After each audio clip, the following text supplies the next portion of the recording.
Assalamualaikum warahmatullahi wabarakatuh. Pada video kali ini saya akan membahas dan berbagi informasi tentang cara melengkapi data referensi P5 di Eraport versi 2025.1 yang nantinya referensi ini akan digunakan guru-guru untuk menginput perkembangan yang terjadi pada anak di setiap temanya. Nah teman-teman, silahkan masuk ke referensi P5, kemudian kita tentukan dulu target capaian profilnya. Nah di target capaian profil ini teman-teman silahkan untuk dimensinya ada 5 teman-teman. Nah di sini untuk dimensinya teman-teman sudah ada teman-teman. Jika tidak sesuai silahkan teman-teman sesuaikan dengan yang ada di kegiatan di sekolah teman-teman ya. Ini ada menu hapus, kemudian ada lagi menu edit ya.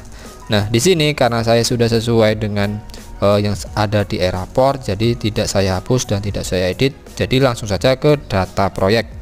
Nah di bagian data proyek ini kita pilih dulu temanya yang diterapkan di sekolah ya. Di tempat saya itu ada 3 atau 4 tema, kemudian di sini fasenya fase D. Nah ini adalah sisa kegiatan P5 pada tahun ajaran sebelumnya ya. Nah kemudian di sini silahkan teman-teman jika menambah pada kewirausahaan ya, teman-teman silahkan tambahkan. Kemudian untuk nomor proyek di sini silahkan isi 1 juga, angka 1 boleh. Kemudian nama proyeknya, untuk nama proyek di sini saya buat sesuai dengan tugas yang dibuat oleh pendamping atau koordinator P5-nya. Nah misalnya bubuk kunyit ya dalam kewirausahaan. Oke, kemudian deskripsinya kita cek di modul tema yang dibuat oleh koordinator P5-nya teman-teman. Nah di sini saya pastikan saja sudah saya buat. Kemudian saya simpan, klik saja simpan. Nah setelah disimpan silahkan teman-teman nanti untuk data proyek ini sesuaikan teman-teman ya. Tema proyeknya ada kewirausahaan, kemudian ada Bhinneka Tunggal Ika, kearifan lokal. Nanti teman-teman tinggal menyesuaikan yang diterapkan di sekolah. Nah ini sudah muncul yang kita buat tadi, bubuk instan. Kemudian kita cek capaian profil yang ini. Nah untuk capaian profil teman-teman silahkan tambah capaian profilnya. Lalu di sini teman-teman untuk dimensinya silahkan dipilih ya yang sesuai dengan tema atau kegiatan yang berkaitan dengan jahe instan tadi teman-teman. Nah di sini misalnya yang beriman dan bertakwa ini saya ambil 1 ya. Jadi teman-teman tinggal klik tambahkan ya. Oke, saya tambahkan 1, klik saja, lalu saya geser ke bawah.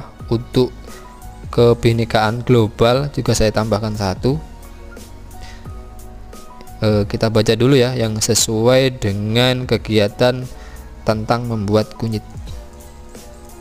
Oke, silahkan dibaca ya teman-teman, disesuaikan juga dengan kegiatan yang sedang berjalan. Nah di sini saya tambahkan 1 ini. Oke, tambahkan. Kemudian geser lagi ke bawah, bagian ke bergotong royong atau mandiri ya. Di mandiri ini saya pilih salah 1 juga. Oke, saya baca dulu ya dan saya sesuaikan dengan kegiatannya. Oke, di sini saya tambahkan 1 ya. Untuk data proyek ini ya, untuk capaian profil ini teman-teman bisa berkoordinasi dengan koordinator P5-nya. Kemudian bernalar kritis kita geser lagi ke bawah teman-teman. Saya ambil 1 juga. Jadi di sini saya menggunakan 5 dimensi teman-teman. Oke. Nah, ini saya ambil, saya tambahkan. Kemudian kreatif juga saya tambahkan 1 di bagian paling bawah yang ini. Jadi kita cukup klik tambahkan.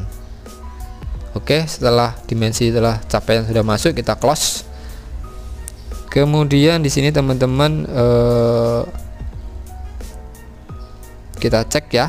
Nah ini teman-teman yang capaian profil tadi nih ada 5 dimensi teman-teman. Nah jika sudah teman-teman close, lalu teman-teman ke tahap selanjutnya yaitu kelompok proyek. Nah, di kelompok proyek ini teman-teman silahkan bagi siswanya ke dalam kelompok yang sudah ditentukan atau dibagi oleh koordinator P5.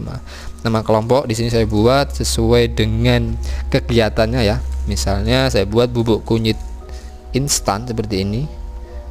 Kemudian pilih targetnya kelas 8, kemudian fase D, kemudian koordinator proyeknya siapa ya. Nah, kita klik simpan. Oke, kita geser ke bawah, kita cari yang kita buat tadi ya untuk kelompoknya. Oke, kita cari ya kelompok yang kita buat tadi. Ini teman-teman. Nah, di sini teman-teman silahkan klik anggota. Nah, di sini teman-teman silahkan klik tambah, lalu pilih kelas 8, kemudian teman-teman silahkan tambah siswa yang masuk ke dalam kelompok tersebut. Nah, di sini saya buat ada 10 siswa ya teman-teman. Saya masukkan ke dalam proyek membuat bubuk instan tadi. Oke, kita tambahkan lagi. Oke, sebenarnya operator tinggal menginput saja teman-teman. Untuk penentuan kelompoknya atas nama siswanya siapa saja itu sudah tanggung jawab pendamping dari proyek P5 nya tadi. Oke, nah ini juga sudah cukup teman-teman, silahkan di close ya. Ini sudah jadi untuk referensi P5 nya teman-teman. Kita klik data proyek, kita lihat ini teman-teman silahkan tambah untuk data proyeknya. Oke, kita klik tambah.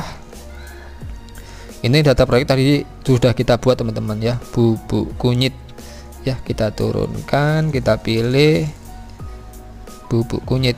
Oke, tidak ada, kita turunkan lagi. Oke, lagi turun. Nah, ini teman-teman bubuk kunyit instan. Ini teman-teman silahkan klik tambah. Nah, kalau sudah seperti ini teman-teman sudah berhasil membuat referensi P5 ya. Jadi koordinator P5 yang dipilih atau koordinator proyek yang sudah dipilih terinput di e-raport sudah bisa mengisi di akun guru-guru tersebut. Kita keluar ya, kita coba masuk ke koordinator proyek ya, yang ditunjuk atau diinput ke dalam e-raportnya. Password, kemudian pilih semester genap, kita masuk ya. Nanti di sini teman-teman silahkan pilih menu ya. Ini kita tunggu loadingnya hingga selesai. Teman-teman silahkan masuk ke menu input P5, kemudian input capaian P5. Nah, di sini teman-teman silahkan pilih kelompoknya, lalu proyeknya, kemudian dimensinya ada 5. Nanti teman-teman silahkan satu persatu diinput. Oke, jika sudah semua, nanti di sini teman-teman silahkan input di sini satu persatu, boleh berkembang semuanya atau salah satu ya. Teman-teman tinggal menginput dimensi dari perkembangan anak, baru klik simpan data. Nah, seperti ini teman-teman cara referensi P5 yang nantinya bisa diinput atau diisi oleh koordinator proyeknya. Oke, cukup sekian video dari saya, semoga bermanfaat. Sampai jumpa dan terima kasih.